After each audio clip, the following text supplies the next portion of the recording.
Pemirsa, seorang lansia warga Banjarroban, Desa Kluse, Kecamatan Payangan, Kabupaten Gianyar jatuh ke dalam sumur dan tewas.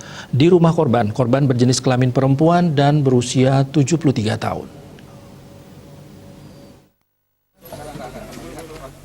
Korban diidentifikasi sebagai Nimade Rumrum.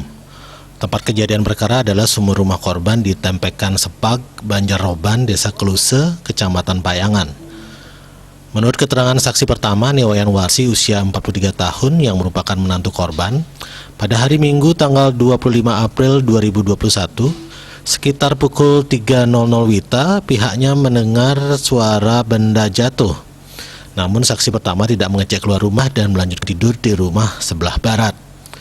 Kemudian sekitar pukul 8.00 WITA, saksi kedua Imade Parte usia 45 tahun mengecek korban yang merupakan ibunya ke kamarnya di Balidaje karena biasanya korban sudah bangun dan melakukan aktivitas di sekitar rumah.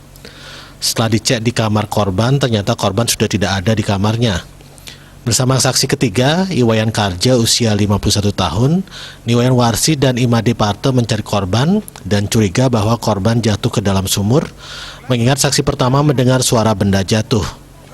Setelah melihat ke dalam sumur, ada bayangan pakaian mengambang. Selanjutnya, saksi memberitahukan kejadian tersebut ke Kadus Roban dan kemudian dilaporkan ke Polsek Payangan. Jenazah korban akhirnya dievakuasi dengan melibatkan BPBD setempat. Raiswantara, Bali TV.